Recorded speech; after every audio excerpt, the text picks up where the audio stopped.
Praise the lord. ఈరోజు అంశము అంతము వరకు ప్రేమించెను. అడవిలో 2 జింకలు దాహముగొని నీటి కోసము అనేక స్థలాలు వెదకుతూ తిరిగాయి. చివరకు ఒకచోట కొద్ది నీరు మాత్రం కనబడెను. మగ జింక తాగితే చాలని ఆడది అనుకుంది. ఆడజింక తాగితే చాలని మగది అనుకుంది.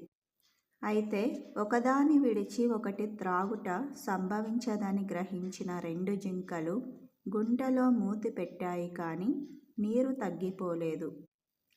కారణం ఏమనగా ఒకటి తాగాలని మరొకటి తలంచి రెండూనూ తన మూతిని నీటిలోనే ఉంచి త్రాగుతున్నట్లు నటించాయి. ఎంత గొప్ప ప్రేమ! ప్రేమ త్యాగము చేయును. భార్యాభర్తలు రైలు పట్టాలకు అడ్డుపడి నడుస్తుండగా భార్య కాలు పట్టాలకును దాని క్రింద ఉన్న చెక్కకును మధ్యన చిక్కుకొంది. ఆమె కాలు తీయుటకు భర్త శక్తి కొలది ప్రయత్నించాడు కానీ అంతలో రైలు బండి వేగంగా రావడం చూచిన భార్య, "ఏమండి, మీరైనా తప్పించుకోండి" అని గోజాడెను. అయితే భర్త కదలక ఆమెను కప్పుకొని నిలబడి, "నేను ఎల్లప్పుడూ నీతో ఉండగోరుచున్నాను" అని గట్టిగా చెప్పాడు.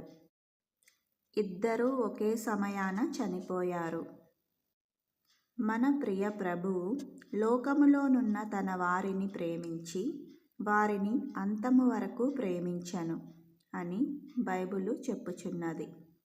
యోహాను సువార్త 13వ అధ్యాయము 1వ వచనం. ఆయన సిలువను చూచి భయముతో పరిగెత్తక మన కోసం శ్రమలను మరణమును సంతోషముగా అంగీకరించెను. ఇంత ప్రేమగల రక్షకుని ఎలాగు తిరస్కరించగలము? తన స్నేహితుల కొరకు తన ప్రాణము పెట్టువాని కంటే ఎక్కువైన ప్రేమగలవాడెవ్వడునూ లేడు. యోహాను సువార్త 15వ అధ్యాయము 13వ వచనం.